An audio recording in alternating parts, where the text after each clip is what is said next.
Salut à tous, on se retrouve pour ce troisième volet de notre format On joue à quoi après les loups-garous de Tiercelieu. Générique.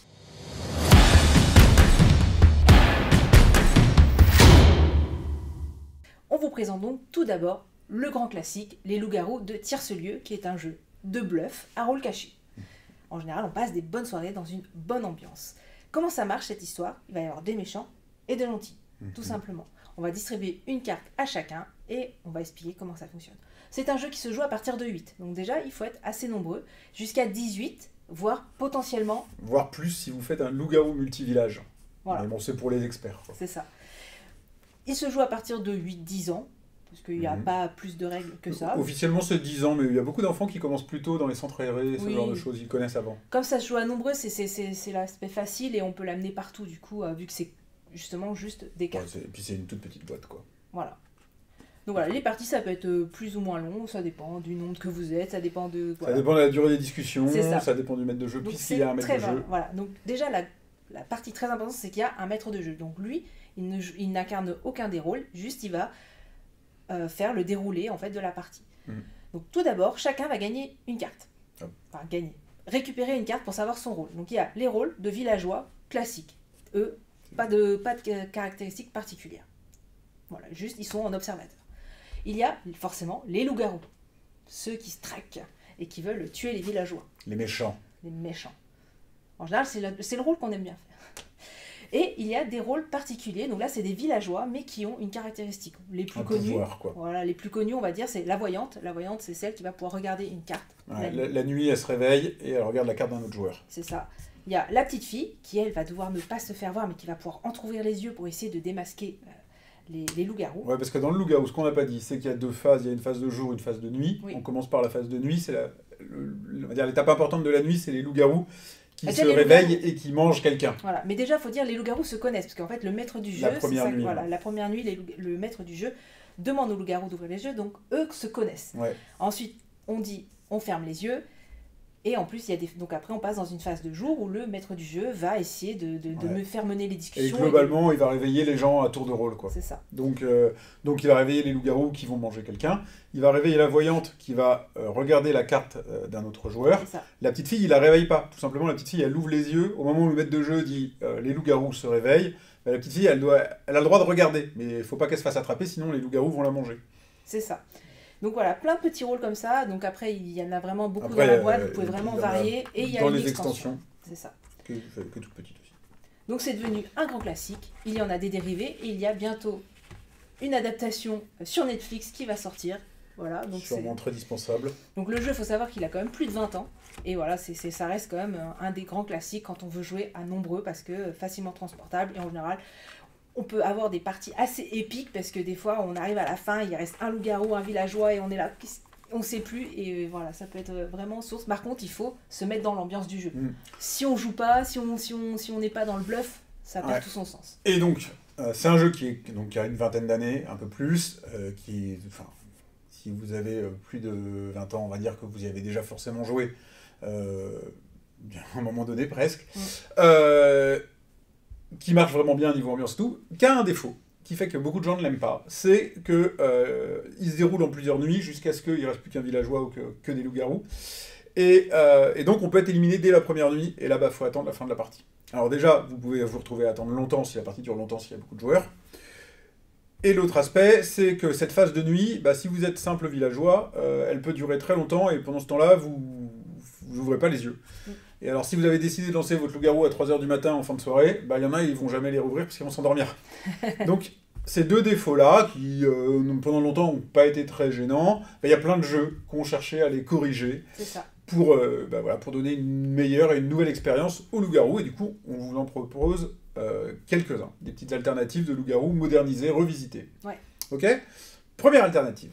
Donc, première alternative aux loups-garous, c'est tout simplement les loups-garous pour une nuit. Donc moi, j'ai une vieille édition. Et toi, tu as une édition plus récente. C'est ça. Ça a été édité régulièrement. Et alors, là, vous voyez, strictement le même thème, exactement la même histoire. Un village attaqué par les loups-garous, va falloir deviner qui est le loup-garou. Sauf que c'est pour une nuit, donc ça va durer qu'une seule nuit. Donc là, on cherche à corriger le problème du loup-garou qui fait que ça dure hyper longtemps et que si vous êtes éliminé, vous vous ennuyez. Là, globalement, c'est le même principe. Alors déjà, ce qu'il faut savoir, c'est qu'il n'y a pas de maître de jeu. Le maître de jeu, c'est quelqu'un qui joue. Donc, il faut juste qu'il se rappelle un petit peu dans sa tête dans quel ordre il doit appeler les gens. Donc, ça, quand même... Et dans les versions maintenant, il y a une application. Moi, j'ai jamais joué avec l'application. Et en fait, l'application, c'est elle qui fait le maître de jeu, qui va dire loup-garou, réveillez-vous. Enfin, chaque rôle, elle va lui dire à qui se réveiller dans le bon ordre, etc. Ouais. Donc, c'est encore plus simple. Vous pouvez le faire avec une application ou quelqu'un le fait. Mais voilà, ça reste un joueur. Il a un rôle en même temps. Donc là, pareil, il y a des joueurs qui vont intervenir la nuit pour faire certaines actions, etc. Ensuite, dans la phase de journée, on discute pour éliminer quelqu'un. Si on élimine un villageois, eh ben, les loups-garous ont gagné. Si on élimine un loup-garou, les villageois ont gagné. Fin de la partie. Donc là, on voit que peu importe, déjà, il n'y a pas d'élimination, il n'y a plus de nuit, il n'y a plus de maître du jeu. Donc on a corrigé les 3 principaux problèmes du loup-garou. Et par contre, c'est vraiment fun, les rôles sont assez rigolos. Et en général, vous enchaînez les parties. Donc vous allez jouer longtemps, mais parce que vous enchaînez les parties, parce que sinon une partie, c'est, je sais pas combien ils mettent, c'est 10 minutes. Donc là, et ça se joue aussi à partir de 3 joueurs, disons 4, pour que ce soit vraiment rigolo.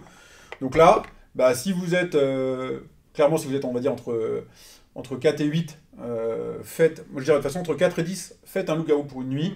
Si vous êtes plus de 10, et quand vous commencez à être nombreux, là vous faites un vrai loup-garou, parce que de toute façon c'est là qu'il est rigolo, le loup-garou, quand il y a du monde. Mais même thème, Voilà. il n'y a rien qui change, on a juste, c'est le loup-garou sans les défauts. C'est ça. Donc moi c'est un vrai conseil, et ça, moi j'ai joué avec mes filles hyper tôt, les enfants le prennent hyper bien en main, et c'est beaucoup plus fun et familial que ne l'est le loup-garou. Plus rapide. Voilà, pour le premier jeu, on passe très vite dessus, parce que ça reste les loups-garous, et deuxième jeu. Deuxième jeu, on vous parle de Touroum and Boom. Alors, Touroum and Boom, là, on change de thème, tout simplement. Il va y avoir 2 équipes. Dans la première équipe, il va y avoir un terroriste. Et dans la seconde équipe, il va y avoir un président. Et qu'est-ce qui va se passer dans le jeu? Donc 2 équipes, rôle caché, on ne sait pas qui est dans quelle équipe, on mélange tout le monde et on les répartit dans 2 pièces distinctes. Si vous arrivez à faire ça, géographiquement parlant, c'est-à-dire à vraiment mettre une équipe dans une pièce et l'autre équipe dans une autre pièce, c'est vraiment fun. Mais sinon, si vous les écartez, vous les mettez chacun à bout d'une pièce. Vous les mettez dans le couloir. Ça marche aussi, un dans le couloir. Si vous avez un studio, vous mettez une partie dans le couloir et une partie... Il va vous falloir un espace un peu neutre au centre, alors il faut un peu d'espace. Donc, en fait, comment ça se passe? Hop, vous distribuez les rôles à chacun, donc toujours face cachée. Comme vous voyez, il y a plein de cartes et de rôles. Là, j'ai pas d'extension, c'est juste le jeu de base. Et il y a déjà 12 000 rôles qui viennent de base avec le jeu. C'est déjà un petit point qu'il faut noter sur ce jeu-là. C'est pareil, il n'y a pas de maître de jeu au sens où tout le monde joue. Par contre, il va vous falloir vraiment quelqu'un qui connaît le jeu et les personnages pour le faire jouer, sinon c'est un petit peu difficile. Donc voilà. Ensuite, vous donnez les rôles à chacun et on va tout simplement faire 5 phases qui vont durer 5 minutes, 4 minutes, 3 minutes, 2 minutes et 1 minute.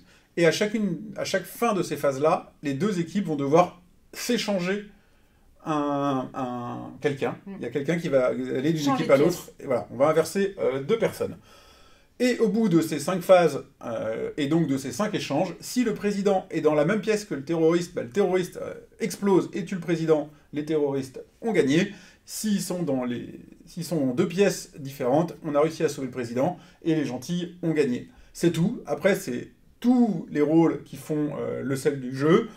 Il y a plein de personnages, type les amoureux, s'ils sont dans la même pièce, pareil, il faut qu'ils soient dans la même pièce pour gagner tous les 2.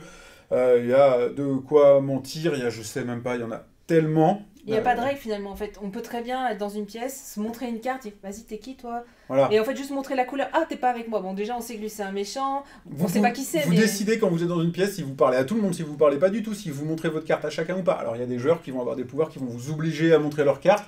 Donc, l'information, elle va se diffuser comme ça. Tout le monde va avoir une information partielle et va la donner à certains, pas à d'autres, jusqu'à ce qu'on arrive à construire une équipe, une forme de... On va s'allier. On va s'allier. Ouais, on va s'allier, on va se tromper, et jusqu'à ce que certains arrivent à dire, moi je sais que lui il est machin, bon je te crois pas, on se débarrasse de lui. Alors du coup on se dit, lui il faut pas qu'il soit avec nous, on l'envoie de l'autre côté, et puis en fait il nous envoie quelqu'un, c'est pire. Donc il y a quand même... C'est assez complexe. C'est un jeu qui va vraiment être rigolo à plein. Sur la boîte, ils mettent de 6 à 30. Clairement, on n'y jouait pas à 6. Je pense qu'à partir d'une dizaine, c'est vraiment bien. Donc là, on va dire vraiment au moins une dizaine de joueurs, de l'espace. Donc ça peut très bien se jouer dehors, dans une maison, ou dans une grande pièce. Ou alors voilà, si vous êtes dans un studio, bah, faut qu'il y ait au moins 2 pièces, quand même, une chambre, un truc.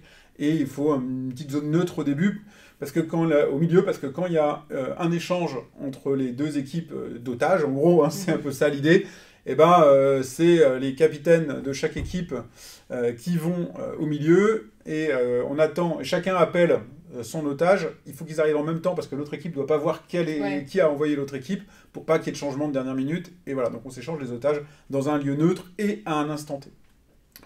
Ça dure 10-20 minutes. Ouais, c'est rapide. De toute façon, c'est chronométré, donc là, clairement, vous pouvez pas tellement rallonger la durée de la partie. On va en faire en général 3 ou 4 d'affilée. Ouais. Pas plus, mais bon, c'est déjà pas mal, quoi. Mais il y a un certain plaisir dans ce jeu-là d'apprentissage, où mieux on va connaître les persos, plus on va vouloir mettre des nouveaux, des plus compliqués, ou alors rejouer avec tel perso parce qu'on a bien aimé. Donc là, c'est un jeu vraiment où il faut enchaîner les parties, il faut revenir dessus.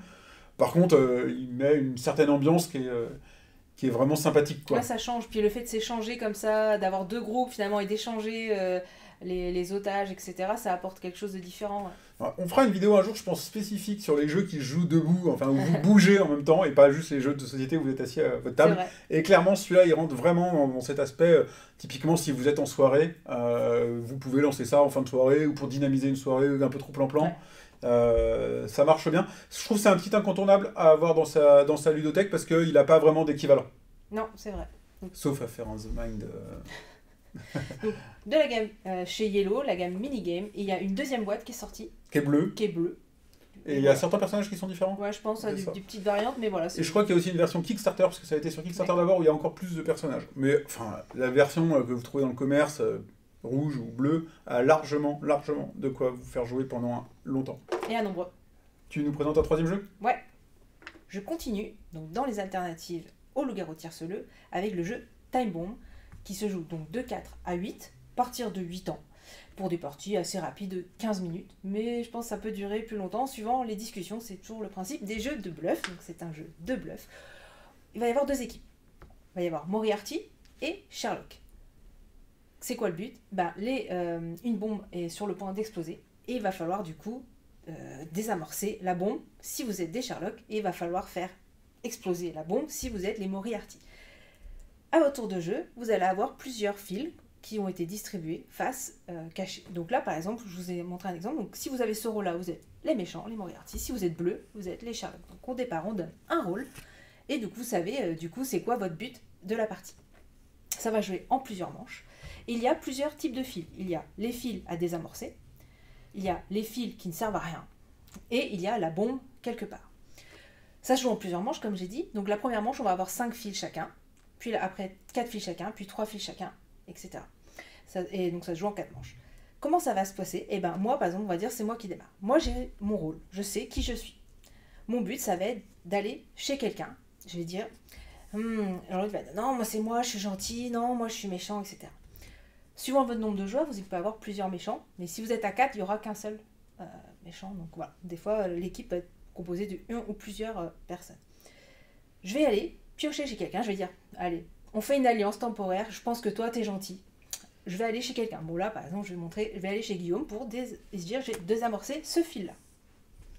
Donc là, tu me révèles ta carte. Et c'est un fil qui sert à rien. Bon, bah tant pis, j'ai pas désamorcé la bombe, là je suis triste, tu fais, bon. Et du coup, c'est toi qui as la main pour pouvoir aller éventuellement désamorcer la bombe. Mais au début de notre tour, on peut très bien dire, moi j'ai 2 fils, viens chez moi, j'ai 2 fils, je te jure. Viens chez moi, j'ai 2 fils, viens. Et là, soit tu me crois, soit tu me crois pas, mais tu me dis, vas-y, je te fais confiance. Et là, j'ai pas le choix. Et là, donc, hop, moi je regarde, et tu vois, donc je suis vraiment gentil. Donc on a désamorcé un fil. Et on va ainsi de suite, jusqu'à ce qu'on désamorce le nombre de fils, qui est égal au nombre de joueurs, ou que la bombe soit explosée. Donc là, il nous reste encore des fils à découvrir, donc moi je vais retourner chez toi, parce que je pense que tu es peut-être un allié à moi, et je vais aller sur celle-là. T'es sûr ? Ouais. Qu'est-ce qui se passe ? C'est la bombe. Et là, paf, pastèque. Soit je suis gentille, et ben tant pis pour moi, j'ai raté. Soit je suis méchante. Et là, yes ! Je te soupçonne dans la mise en place d'avoir un petit peu triché quand même. Et voilà, tout simplement. Et en fait, c'est un jeu de bluff, il faut vraiment se prendre au jeu. C'est-à-dire que si on ne ment pas, mais comme dans tous les jeux qu'on cite aujourd'hui, si on n'essaye pas de discuter, de faire du bluff, ben, le jeu ne prend pas. Mais moi, j'ai passé des heures à jouer à ce jeu. Il a l'avantage de ne pas avoir de maître de jeu, comme on disait dans les loups-garous, de pas d'élimination. Et vraiment, voilà, pour ceux qui bluffent bien, on arrive des fois, on fait confiance et puis Mais tu peux pas avoir de bol et dire celle-là et puis bim, c'est la bombe, quoi. Oui, mais la personne, normalement, soit elle t'a dit viens pas chez moi, si c'est une gentille. Normalement, en fait, la personne qui a la bombe, elle peut très bien aussi plus ou moins dire non, viens pas trop chez moi. Voilà, il faut savoir. Moi, j'avoue que c'est. Je pense que là, j'y ai joué qu'une fois et on a dû tomber nous sur des cas comme ça et ça n'a pas marché du tout. On a fait c'est fini, voilà. Il peut y avoir des parties qui s'écourent très vite parce que premier truc on tire la bombe, là c'est vraiment pas de chance, le jeu il plante et voilà. Mais sinon le reste du jeu on arrive à la fin des fois sur 2 cartes et comme au loup-garou il reste 2 cartes à choisir et les 2 seules cartes il y a la bombe ou le bon fil et là ça fait des parties. Et qu'est-ce qui se passe si on retourne les 3 cartes de chez quelqu'un? On s'en fiche. Le but c'est de trouver les fils. Donc soit on joue à tour de rôle. En fait, c'est là où il faut discuter parce que si on dit rien et qu'on vient jamais chez nous, on joue pas en fait. Ah, parce que tu ne joues que quand on vient chez toi. Oui. Donc si on prend mes 3 cartes au début, je vais 3 fois jouer d'affilée, en gros. Voilà, mais après il faut qu'on revienne chez toi. Mais après je peux plus rejouer, quoi. Mais après il faut qu'on revienne chez moi. Comme je dis, c'est en plusieurs manches. Donc là on en a 4 fils. Une fois qu'on a découvert, on va, en fait on redistribue. C'est ça qui fait que si des fois t'as rien, tu dis j'ai rien, vous pouvez pas venir chez moi, ça sert à rien. Au moins c'est sécurisé, mais venez pas. Mais en fait, une fois qu'on a tiré 4 fils, qu'on a découvert 4 fils, on remélange, on redistribue. Donc on peut très bien changer de main, finalement avoir la bombe. C'est ce qui fait aussi qu'on ne reste pas uniquement dans sa partie. C'est-à-dire que des fois tu as la bombe, des fois tu n'as pas. Et dans la même partie, on va avoir des fois les cartes intéressantes, pas intéressantes. Et ce qui fait que le jeu va vraiment changer et on va pouvoir s'adapter en fonction des cartes qu'on a, quoi. Donc moi, vraiment, c'est une belle reco qui se joue aussi à partir de 4 et qui fonctionne à 4 dans un type de jeu à rôle caché. Parce qu'on a vu que souvent ça se joue à nombreux. Donc voilà, donc pour moi, une très bonne alternative. Là, on est en opposition au loup-garou pour une nuit. Ouais. Même nombre de joueurs, même durée, partie qui s'enchaîne, quoi. C'est ça. Ok. Eh bien, on passe au 4e jeu. 4e jeu. Donc, 4e jeu pour succéder un petit peu au loup-garou. Alors là, on va être dans un thème un petit peu borderline, qui rend peut-être le jeu un peu moins enfantin, ou à peut-être pas jouer grand public. Ou en tout cas pas jouer avec tout le monde, parce que s'il y a des sensibles. C'est un jeu qui s'appelle Secret Hitler. Donc voilà, et ça va se dérouler, je crois que je sais plus, c'est en 1933 ou 1936, enfin, quand les fascistes sont arrivés au pouvoir, sont rentrés au Parlement allemand, avant la guerre, donc, ils vont essayer donc de faire passer le plus possible de lois fascistes contre les libéraux qui essayent de faire passer des lois libérales. Donc, jeu de rôle. Jeu à rôle caché. Chaque joueur, au début de partie, reçoit une petite enveloppe. On va donc tous discrètement regarder ce qu'il y a dans notre enveloppe, sans le montrer aux autres. Ça va vous dire si vous êtes un fasciste ou un libéral. Voilà. Et vous allez avoir 2 cartes de vote. Une Ya et une Nine. Voilà. Qui vont vous servir lors des phases des votes. Les autres cartes, elles restent cachées. Je montre la mienne. Montre la tienne. Je la vois du coup. Mais regarde pas. Donc, bon là on est que 2. Il faut être... c'est à partir de 5, je crois, jusqu'à 10. Donc, à partir de là, comment ça marche? Donc, premier tour de jeu, on va déterminer au hasard un chancelier. Bon là, encore une fois, on n'est pas assez nombreux. On va dire que le chancelier, c'est moi. Voilà, je suis le chancelier. Donc, tu prends le petit pancarte. Première chose que je dois faire en tant que chancelier, c'est de choisir un président. Alors, voilà. Non, c'est l'inverse. Alors, je suis président et je dois choisir un chancelier. Donc voilà. Donc, ça sera moi. Je dois choisir un chancelier. Donc je dis, tiens, je vais prendre ces stéréos comme chancelière et on va soumettre ce gouvernement au vote. Est-ce que les députés sont d'accord ou pas? Donc on y allait 1, 2, 3, chacun met une carte. On va... Voilà. Moi je vote oui parce que c'est mon gouvernement, tu votes oui, mais peut-être que les autres ont voté non. S'il y a une majorité de non, et ben tout simplement, tu vas devenir présidente. C'est à tour de rôle, hein. Là du coup c'est pas à moi parce que j'étais censée être chancelière, ça passe dans l'ordre du tour. Et tu vas choisir un autre chancelier, sachant que vu que j'étais président, je ne peux pas devenir chancelier. Donc je vais proposer quelqu'un d'autre. Et on resoumet au vote pour voir si les gens sont d'accord ou pas avec ce gouvernement-là. Bon, hop, tout le monde est d'accord. Quand tout le monde est d'accord, le chancelier va piocher ici 3 cartes loi. Nous, on ne les connaît pas. Donc il n'y a que 2 types de cartes. Ouais, loi fasciste, loi libérale. Donc là, on ne le connaît pas. Tu en prends connaissance, on les a tirées au hasard. Et le président va donc garder 2 de ces lois. Sur les 3. Voilà, et en défausser une. Je montre. Ai-je le choix? Je regarde pas. Attends, je vais pas montrer bien. Tac. Eh ben, je vais en garder 2. Tiens. Bon, voilà. Tiens, chancelier. Alors hop, je vais faire le chancelier qui est là-bas. Donc le chancelier reçoit 2 lois, et même chose, il va devoir en garder une. Et là, pareil, je peux montrer. Toi, tu connais. On peut voir que, éventuellement, soit on m'a laissé du choix, par exemple en me laissant une fasciste et une libérale, soit j'ai 2 fascistes ou 2 libérales. Je vais donc devoir choisir une de ces 2 lois. Si elle est fasciste, je vais la placer sur le plateau fasciste, et si elle est libérale, je vais la placer sur le plateau libéral. Là, on m'a pas trop laissé le choix, je suis obligé de jouer une loi fasciste. Et l'autre, je la défausse, et on ne dit pas ce que c'était. Donc là, vous comprenez tout de suite que qu'est-ce qui se passe? T'es dans l'équipe des méchants. Voilà, je suis un méchant puisque j'ai mis une loi fasciste, alors que si ça se trouve, j'ai pas eu le choix, c'est le président qui est méchant. Je ne sais pas, moi. Donc ce qu'on n'a pas dit, c'est que avant ça, au tout début du jeu, quand on reçoit les rôles face cachée, il y a une petite étape où tout le monde ferme les yeux. Les fascistes, tous, y compris Hitler, puisque quelqu'un va être Hitler dans le lot, ouvrent les yeux, comme ça ils se reconnaissent encore une fois. Les libéraux, ils font pas cette étape-là. Tous les fascistes referment les yeux, puis les fascistes, sauf Hitler, rouvrent les yeux, et lui, Hitler, il ouvre sa main. Ce qui fait qu'en fait, tous les fascistes vont savoir qui est Hitler, mais Hitler, lui, va pas savoir... lui, il sait qu'il est Hitler, de toute façon. Voilà. Donc voilà. Parce que, comment on gagne ou comment on perd? Tout simplement, si les libéraux font passer, 5 lois... Alors, le nombre de lois dépend du nombre de joueurs, mais dans notre cas, 5 lois libérales, ils ont gagné. Si à un moment donné, Hitler est tué, parce que quand on passe des lois fascistes, au bout de la 3e loi fasciste, le président tue un joueur.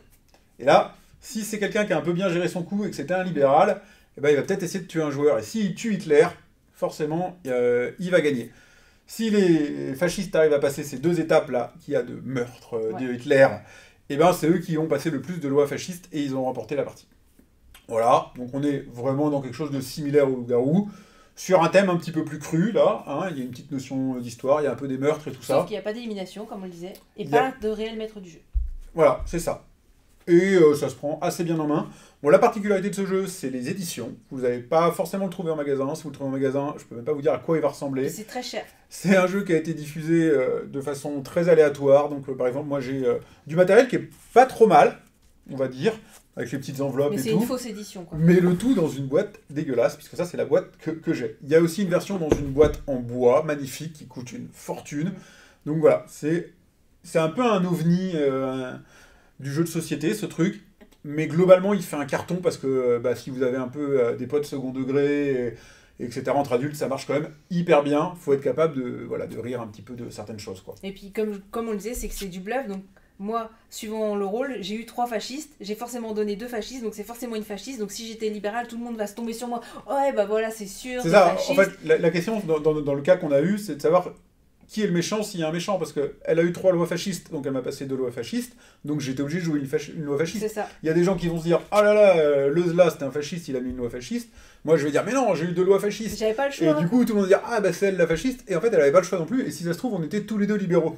C'est ça. Et à l'inverse, des fascistes qui vont avoir que des cartes libérales et voilà. Voilà, on fait pas toujours ce qu'on veut dans ce jeu. C'est ça qui fait le sel, parce que c'est ça qui fait que du coup il y a du bluff et qu'on doute tout le temps des gens. C'est un jeu aussi vraiment de micro-alliance, plus que dans le loup-garou, parce qu'il y a des gens, là, vous avez un pouvoir, tout simplement, quand la 2e loi fasciste passe, où le président regarde la carte d'un autre joueur. Ouais.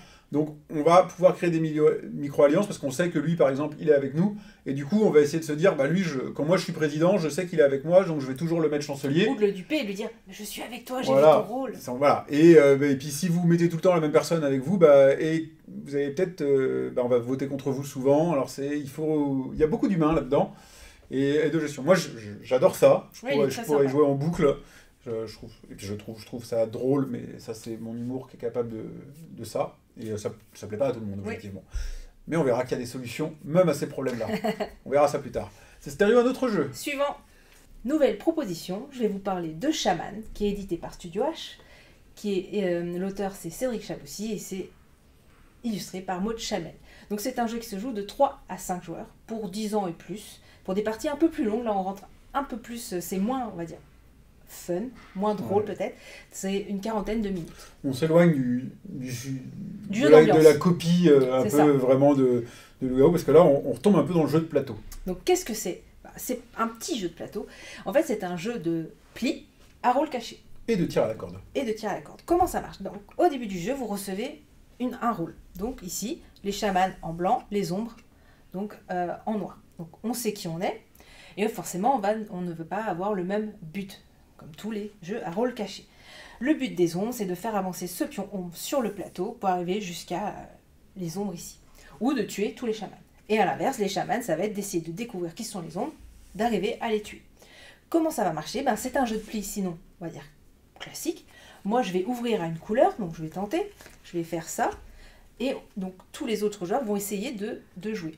Si on suit la couleur, tout va bien. Par contre, si un joueur ne veut pas ou ne peut pas, c'est là la subtilité, il fera avancer le pion ombre. Et c'est là la petite subtilité du jeu, c'est ne veut pas ou ne peut pas. Je ne suis pas. Donc tu ne suis pas, donc tu joues une carte quand même. Hein. Ah ouais, je joue quand même une carte n'importe où. Je mets une carte là. Non, t'es obligé de le jouer là. Ah, je le joue là. Voilà. Donc ici, il ne suit pas, donc on fait avancer le pion, et ainsi de suite. On résout le pli, donc on va dire on était 3 joueurs. Celui qui a le plus petit numéro dans la couleur va récupérer un jeton artefact qui va donner des petits pouvoirs dans le jeu, qui va pouvoir utiliser soit des points, soit une dague, parce qu'on va voir à quoi ça sert. Et celui qui forcément remporte le pli va pouvoir réouvrir à la couleur suivante. Ensuite, on dispatche dans les différents mondes les cartes.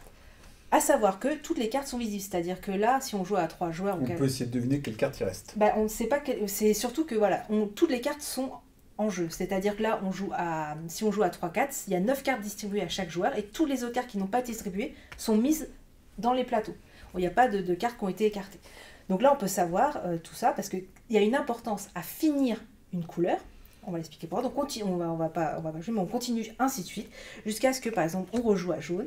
Et dans ce cas, si on arrive à terminer la couleur jaune, donc là, le monde, on va dire que c'est un monde, se ferme. Et du coup, la personne qui va remporter ce pli va pouvoir activer le pouvoir du monde. Là, juste comme ça, celui-là, c'est de gagner 1 point. Là, on va pouvoir tuer. Donc là, celui qui a fermé le monde, s'il a une dague, il va pouvoir tuer un des joueurs. Si c'est une ombre, et qu'il est chaman, tant mieux. Si c'est un chaman, tant pis.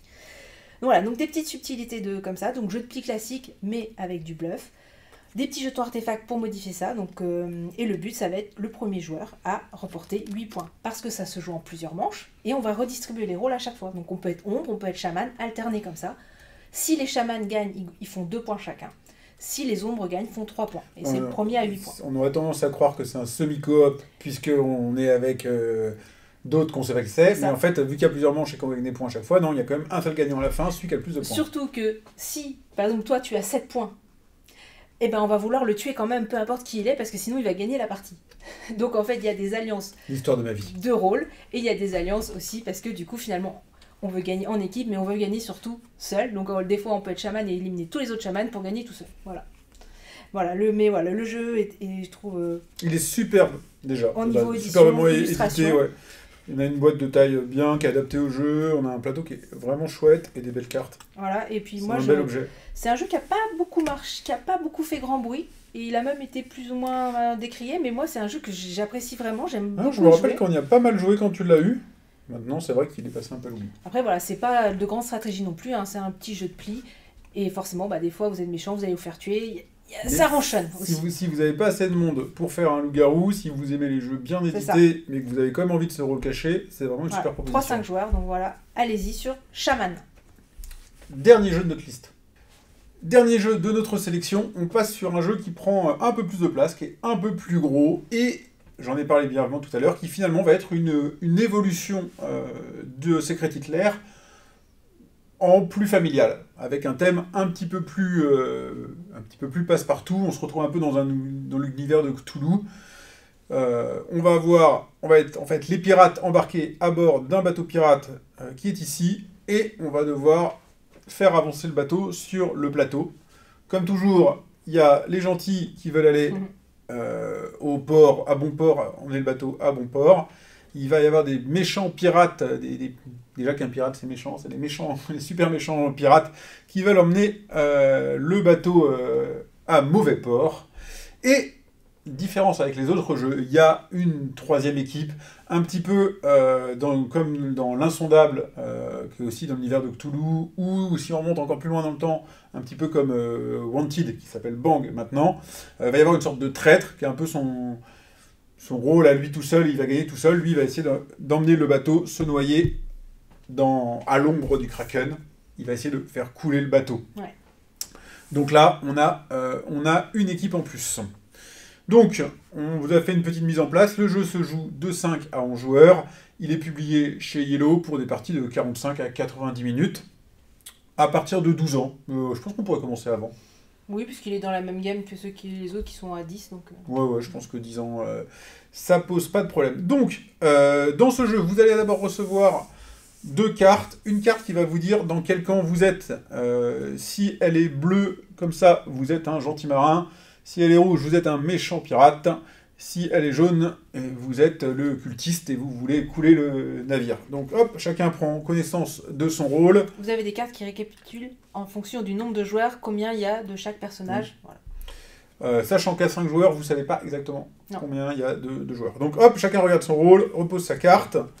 Ensuite, comme au loup-garou ou à Secret Hitler, on fait une petite phase de nuit pendant laquelle les pirates ouvrent les yeux, et voilà, eux, ils savent qu'ils sont les pirates, et on ne fait pas la même chose pour les gentils. Non, jamais. Vous avez également une carte personnage qui va vous dire qui vous êtes et vous donner un pouvoir. Unique, à jouer une fois. Que vous pourrez utiliser une fois dans la partie. Et il y a un des joueurs qui va avoir la carte de capitaine, il va pouvoir dire haut et fort, c'est moi le capitaine. Donc là, c'est moi le capitaine. Je me défausse de ma carte, et je pioche une autre carte personnage, afin quand même d'avoir un pouvoir. Voilà. À partir du moment où je suis le... On la garde quand même, parce qu'après, elle va se passer de... Ouais. À partir du moment où je suis le capitaine, là, on retrouve du Secret Hitler, sauf que je ne suis pas le président qui nomme le chancelier, je suis le capitaine, et je vais nommer mon lieutenant et le navigateur. Donc, par exemple, je vais dire, tiens, tu es le navigateur, et telle autre personne est le lieutenant. Toujours un peu comme dans Secret Hitler. Mutinerie d'abord. Ah, la mutinerie d'abord, tu as raison. La mutinerie, donc d'abord, je vais dire, voilà, est-ce que mon équipage, vous me faites confiance?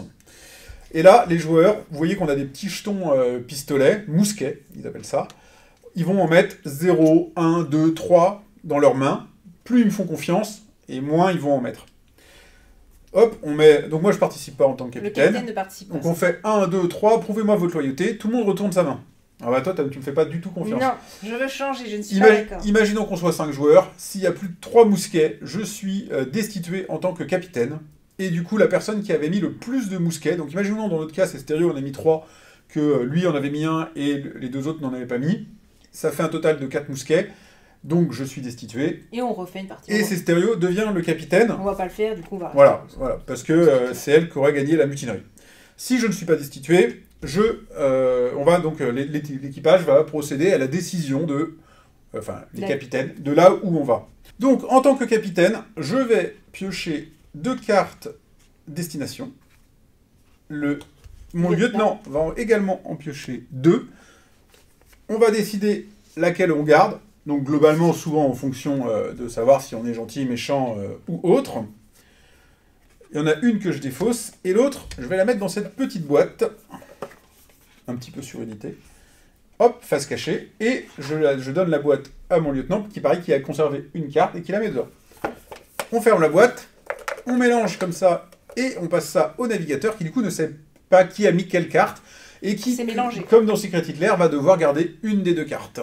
Donc là, c'est mélangé dans la petite boîte, et moi, du coup, en tant que navigatrice, j'ouvre et je prends connaissance, du coup, des 2 cartes qui m'ont été cédées. Tac, hop. On va les regarder. Et ben du coup, j'ai beaucoup le choix.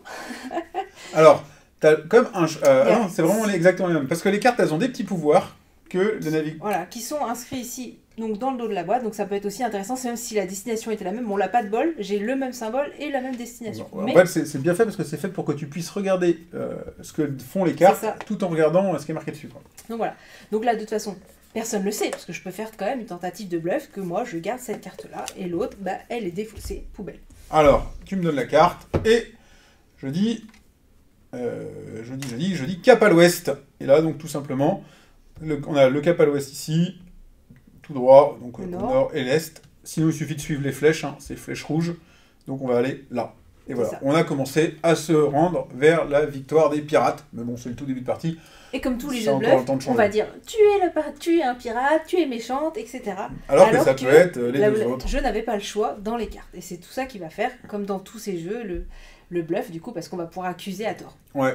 Donc voilà, on est sur un jeu qui est globalement très proche. Il y a les pouvoirs, il y a quelques petites choses qu'on ne vous a pas expliquées. On est dans un jeu qui est globalement très proche de Secret Hitler, avec en plus cette notion de traître, de cultiste qui va vouloir couler le navire, sachant que sur le plateau de jeu, il y a des petits pouvoirs que le capitaine va activer quand le bateau se rend dessus. Si je suis capitaine et que le bateau arrive là, et bien tout simplement, je vais pouvoir regarder la carte d'un joueur. Et ici, si le cultiste arrive à amener le bateau là, il coule le navire. Et même chose s'il l'amène là. Donc il y a différentes petites choses comme ça. Le cultiste a aussi un pouvoir, à un moment donné, peut-être, de transformer quelqu'un. Ouais, de corrompre quelqu'un qui va d'en pour faire mettre un dans cultiste. son équipe. Ouais. Voilà, il y a un petit peu plus de choses que dans les autres jeux, il y a un petit peu plus de matériel, parce que là, il y a le plateau et tout ça. Ça reste une version plus familiale et un thème plus passe-partout que Secret Hitler. Mais des parties qui peuvent durer. Parce que ouais, par contre, c'est un peu plus long. À prendre en main également. Voilà. Bah là, en l'occurrence, moi j'ai les deux. Ouais. Mais ça va pas être le même public. Dans une soirée où on est 5-6, ça va être sympa de faire un nombre du Kraken, alors que je vais garder un Secret Hitler quand on est 8, 9, 10 pour jouer à plein, et puis plutôt entre adultes, alors que ça, vous allez pouvoir le sortir avec vos enfants, vos ados, etc. Mais c'est vraiment un chouette jeu aussi qui est sympa, et le thème est bien transposé, ça marche bien. Il est très récent, il vient de sortir, donc... Donc voilà pour notre sélection des jeux, on va dire, qui peuvent vous servir à remplacer les loups-garous ou à faire une sorte de loup-garou, mais quand vous n'êtes pas assez nombreux, ou quand vous êtes trop nombreux, ou selon ce que vous avez envie de modifier. Ou vous voulez pas d'élimination, vous voulez pas de maître du jeu.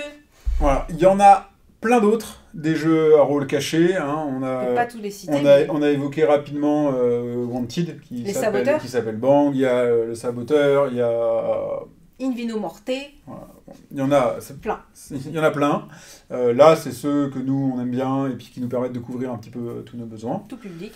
Ceux qu'on a eu la chance de découvrir également. Dites-nous dans les commentaires si vous en connaissez d'autres qui sont vraiment à ne pas manquer. Si vous pensez qu'on en a oublié un, on sera, nous, curieux de savoir, et puis ça enrichira les connaissances de ceux qui vous liront. Comme toujours, abonnez-vous à la chaîne YouTube, likez, commentez la vidéo, ça fait plaisir, peut-être ça nous aide à être plus connus, on ne sait pas, mais c'est toujours ça de prix. Et on a besoin de vous, parce que c'est vous qui regardez, donc n'hésitez pas à nous dire, pour le prochain du coup, de ce type, quel jeu vous voulez remplacer. Voilà. Donc, à quoi vous ne voulez plus jouer. Voilà, et du coup, dites-nous, le prochain peut-être... La prochaine alternative qu'on peut vous proposer. C'est ça. On vous met là tous nos réseaux sociaux, rejoignez-nous, abonnez-vous. On essaye surtout d'être plus actifs sur Instagram, donc on vous invite à nous rejoindre là-bas. Ouais. On se retrouve prochainement pour une nouvelle vidéo, je ne sais pas laquelle, je ne sais pas de quoi on parlera, mais elle sera sûrement très très bien. Ouais. Merci, salut. à bientôt, salut.